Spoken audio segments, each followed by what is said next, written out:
Hey guys, we're here to do a quick little wrap up of San Diego Comic-Con 2016, talk a little bit about the exclusives and the swag. Obviously it's a thing we get a lot of questions about as we're going into the season. People are curious. We try to do as much as we can to help people, and what we find most useful, and we actually didn't do it last year, and we regretted that, but it's to try and do a quick wrap up Sunday night after the con's over, to really, that's when things are really the clearest in terms of what the year was all about, and maybe some things to look forward to in the following year. So in a lot of ways this is looking at 2016 to inform some of the thought process for 2017. So we'll take lots of notes on everything, going through everything that happened with exclusive swag and everything else about the convention, but right now we want to capture some thoughts tonight. Super tired. Been covering the con for 7 days, so I apologize if I'm a little bit here and there and everywhere, because anybody that's been to San Diego Comic-Con knows it's tiring, and so it's late on a Sunday night after the con's over, but we want to do this, we want to talk about it now. So let's talk about some of the swag and exclusives as we move around here. So first up, to kind of give a little bit of a narrative of how our show went, is it started off really rough on Wednesday and into earlier Thursday in terms of concerns of getting the exclusives we wanted. So we really tried to focus a lot on swag, and immediately when the con's not going so great in terms of exclusives, what we do is we turn to looking at what can we find that other people might want, and we'll talk about that more with some of the exclusives we picked up to try and trade or things like that. What we have on the bed today, whether it's the exclusives or swag, it's not everything, not even close to be honest. It's just kind of samplers of things that we picked up. Not all of it is ours for sure. You know, for example, when we talk about the Shopkin doll and things like that, we picked up things to trade. Some of these are still going to be trade out. Some of them we got as trades, as help. Some of them we just got because of a core of friends working together and trying to help each other. But so as we kind of focused in on the swag, Mattel, we know, and Hasbro are usually pretty easy spots to pick up random little things that might have value. I mean, this year they have the WWE figures, some fun little DC superhero girl cards, Suicide Squad. They had a raffle every day. Trek, the little blocks there. Superhero girls, they also had a signing for this we were able to do some stuff with. Two big parts though, they had a Kevin Eastman signing, so we were able to nab a ticket for that and get some of the exclusive comics. The creator, one of the creators of Teenage Mutant Ninja Turtles. And then even bigger news, Viewmaster, part of Mattel, was doing a signing. Paul Dini, Conroy, Lester, all of them there, super excited about this. We were able to get another ticket to help our friend out as well. This helps to kind of spin things, because we're like, if we can start accumulating some good things, maybe we can trade them, maybe we can help people out, maybe people can help us out, whatever it might be. But we started to be able to grab some things that really weren't as competitive. We're definitely not going to be heading to the Marvel booth where there's thousands of people and hands in everybody's face, and you know, that thing that used to be a play for us. It isn't anymore. For us, we're really trying to focus in on some of those softer spots. And so as you take a look at our swag, you'll see that. For example, going up here, the Fox posters, and these are filled with posters from My Little Pony and all sorts of Lionsgate stuff and other random movies and things. But we started picking up posters. Poster tubes are easy to grab in the morning, not so easy to grab later. The chairs that MTV does, easy to grab in the morning, not so much later on. The Lego comics and books there, again, all just stuff that's really easy to grab. Going back to Hasbro though, they had the IDW Micronauts comic, which was going for $10 a pop over at the IDW booth. They were just handing them out there just nonstop pretty much every day we went by. They also had signings. So we were able to get Ken Kelly, who personally was a really cool thing because he did the Micronaut art back in the old days, and then he came back for the convention to do it for the convention exclusive. Also, James Wyatt was there for Magic the Gathering. Can't find what we had him sign, but we got a really cool print from him as well. Again, it becomes trade bait that we're able to maybe move some of those things, keep some of those things. Now, for us, always a highlight of swag, though, is Anchor Bay when they're there with their bags. And so this year, they had The Walking Dead, and then on the other side, Ash versus the Evil Dead. They had a zombie photo op. We just skipped that and went right to the side of the booth, and they would just hand out the bags. And we'll get more about that because there's actually more to that story as we wrap up. But let's go ahead and move off-site and talk about the swag a little bit. We had the good fortune of being at the Star Trek World Premiere. That was an off-site kind of party thing. They gave a great bag there with all sorts of fun stuff in there, including the seat cushion. That was great. We were able to do Conan one night, which was great. Obviously, they have the pops there. In terms of other offsites, I mean, we did the Batman one, Batman v Superman. We love the, Peanuts, Lucy Stars with Ash versus the Evil Dead. And we just picked up random things. We never made it to Mr. Robot. Really sorry about that, but we just didn't spend a ton of time in the offsites as much. Okay, so now let's move to kind of the close of the con. So on that last day, as we're coming to those last hours, everybody wants to clear out everything because these people brought all the swag to hand out for free.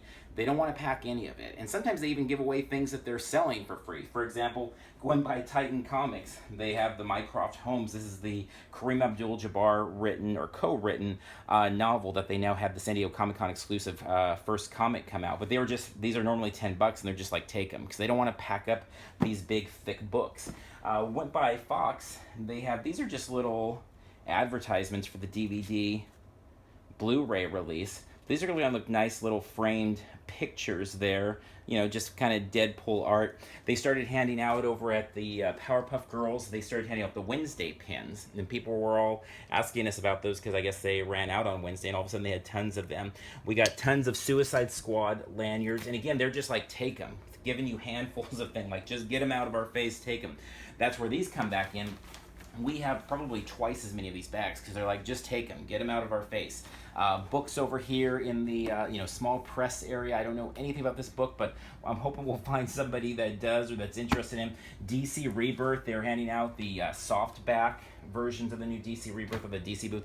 Again, so late Sunday, if you can stay, a lot of people leave early. If you're there late Sunday, you will pick up stuff. So we had a really good year in terms of swag. We're happy with the stuff. A lot of practical things, fun things with the signing, meeting Paul Dini, Ken Kelly, James White, these people. That was awesome. Kevin Conroy, Lester, all of those people. And then having practical things, whether it's, t-shirts. We have a couple other Power Rangers t-shirts, the lanyards. I might finally switch out my Green Lantern lanyard that I always use the Suicide Squad one. So fun stuff there, liked it, we're able to trade stuff, move stuff. All right, let's move to exclusives then real quick. So as I said, things started off really cold there. We definitely needed help, and thank goodness we had a group. The theme of the year for us, and the theme of the last couple years, has been that you have to have a good group to work with. And if you don't, it's fine, you'll get what you get. But if you really want to be able to be successful in terms of whether it's seats in panel rooms or grabbing swag or exclusives, it's working with people. And so we talk on the podcast more in depth about all of this, and you can listen over there, and we talk about some specific people that really came into play. But the point being is, by having a core group, it's not even that we're trading with those people, we're just all helping each other. We're constantly texting each other and saying, hey, do you need this figure? Hey, did you get this? Hey, can you grab an extra one of this? Do you know anyone? And it just opens up networks and channels. So starting out Wednesday, Thursday, it was all on the goodwill of others and us accumulating things to trade. And then as the weekend went on, we were able to move and help more people. And we grew our network. And by the end of the weekend, we had probably 10 people that either gave us stuff or we gave stuff to, or vice versa, or trades, or whatever, to make sure we all ended up in good shape. In the end, we got the Mattel we wanted. I don't even want to talk about Matty Collector because that's just, they have so many issues and they're going away, so we're not going to talk about Mattel. Hasbro changed up their rule. They did ticketing Thursday, Friday. There was lots of issues with line jumpers again. Very unfortunate, but it's been very consistent that there have been trouble with line jumps there. That said, a lot of the stock stayed in until Sunday, and so we were able to slowly kind of pick away at that with help from others and getting in there and stuff. We did get the Shopkin. This ended up being, and that's what you got to really be paying attention to, social media. I know nothing about Shopkins. I had never heard of Shopkins until the convention, probably midday Thursday. But all of a sudden I heard this was like the hottest toy at the con, and there was only 2,000 of her, and they were only going to be sold there, and everybody wanted them, and they're all going for $250 on eBay, and the market cooled a lot on those. But what I figured is, as Carmel was working her way to get Hallmark, because she's great at waiting and being patient and plugging away in line, I'm better at being more frenzied and running all over the place. So I'm running, grabbing swag. It gets to about 9:30, 9:40. I knew they were doing a drawing at 9:30 for it. It's a lottery. I'm like, well, she's got another half hour. Maybe I'll just go get in line. And I went through the line 5 times and finally drew a winner, got the doll. So then it's like, okay, well, now maybe I can trade this for an Obi-Wan Kenobi. Or maybe I end up selling this on eBay to buy Obi-Wan Kenobi on eBay. And again, it worked out that I was able to get it by, again, working with all of our friends and stuff. But that's really what it comes down to, is what's really important in terms of the exclusive side or the swag side for me. And if you're a hunter of it, it has nothing to really do with what you want. it has everything to do with what has value to others and being able to spin that value into things to get you what you want.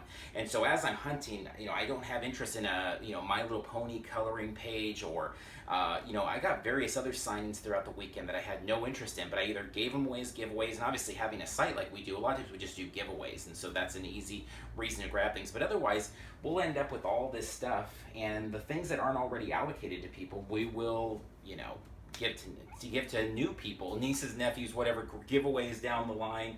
We'll make our way around. But we had fun getting our stuff from Hasbro, getting our stuff there. We also picked up some image exclusives. We always try to pick up a bunch of variants, especially when they're at that $5 price. We really like these Mickey Mouse ones. We picked up 3 or 4 of those at the $5 price, because usually those are good to go up to at least $20, $25 down the line. So that may end up helping to pay for next year's convention at some point there. Made our way over to Funimation, picked up some pops there. Also, Entertainment Earth, really liked the Teen Titans Go, and also the Pinmates. We picked up the Ant-Man there, which is a lot of fun, kind of the variation size between Ant-Man, Giant Man, and what they're doing with the Pinmates line, which is very early on. So had a good time. In the end, we got all the exclusives and all the swag we really want, and now it's a matter of kind of cutting up the pie and what are we keeping, what are we giving. I assure you there will be children in our life that'll get some of these things as gifts throughout the year. Some of these things will end up being Christmas gifts. Some of these things, the Hallmark ornaments, some of them will definitely be Christmas gifts in that way. Some of them will be trade items. Some of them will be trade items a year or two from now. And so we're always trying to look again at what things have that longer term value.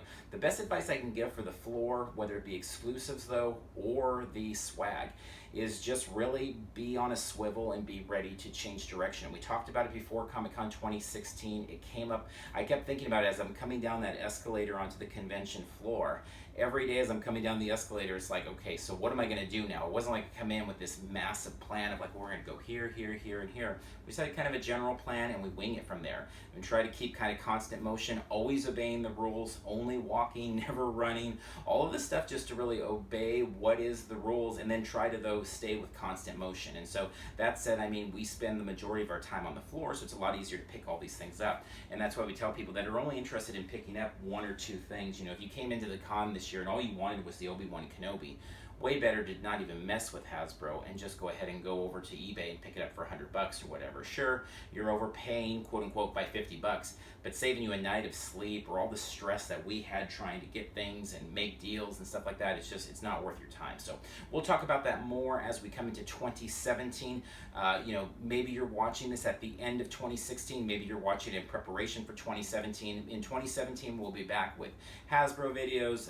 We'll see about Mattel, Funko, Lego, who knows, Entertainment Earth, and whatever else we can to help everybody out to have the best Comic-Con possible. Hopefully you did have a great 2016, or you're going to have an even better or great 2017. So we're going to go ahead and wrap up here for San Diego Comic-Con 2016, talking swag and exclusive. And until next time, we'll see you in line somewhere.